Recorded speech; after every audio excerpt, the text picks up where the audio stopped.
My name is Dr. Robert Verkerk. I'm the Executive and Scientific Director of the Alliance for Natural Health. We run an international campaign that's based in the UK that works to protect and promote natural health worldwide. The key tool that we use for this is good science and good law, because it's amazing just how bad the science and bad the law is in many of the regulations that are now really negatively impacting our ability to manage our own health.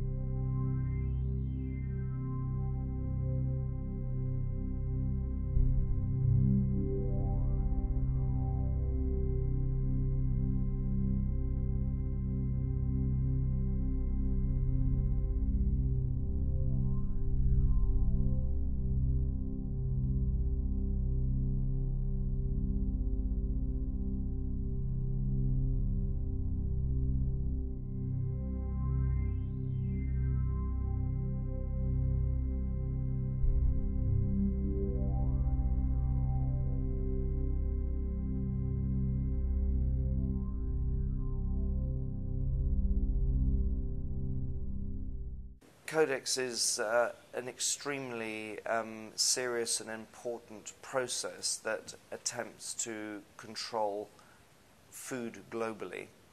As you'll know, food is rather important to us, and in fact it was in the 1940s that the Third Reich understood that one of their key control mechanisms might be to affect a global system of control over food, and many researchers have actually tracked the evolution of those ideas into the establishment of Codex Alimentarius Commission in 1962-63.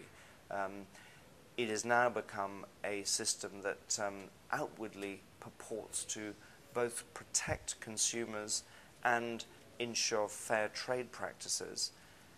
In practice, the protection of consumers does not appear to be particularly high on the agenda, hence the allowance of significant quantities of pesticide residues, the significant numbers of food additives, and in the case of vitamins and minerals, what appears like very, very low quantities of vitamins and minerals that are well below those levels that could actually exert a therapeutic health benefit.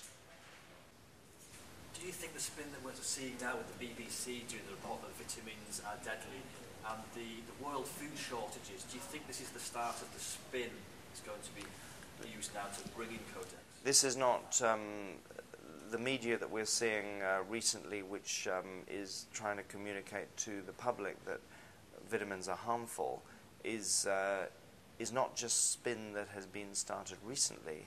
It's actually spin that's been ongoing for a number of years. It became particularly on the up post a number of clinical trials that were conducted in the 1990s using synthetic pharmaceutical forms of vitamins that were negative. And those same studies have been entered into meta-analyses, in other words, studies of other studies, on several occasions.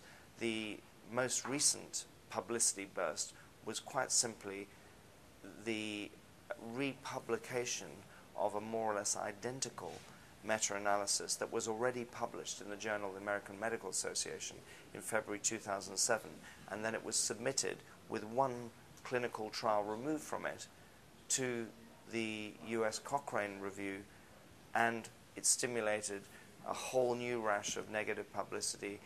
There wasn't any mainstream media that gave the accurate facts about this being an old study that was part of a meta-analysis that had already been submitted to a peer-reviewed journal that had already received a lot of negative studies, that all of the negativity within it was related to pharmaceutical forms of isolated, very high-dose nutrients in diseased populations, and has no relevance to those people who choose to take natural, healthy food supplements as a way of staying and maintaining their health.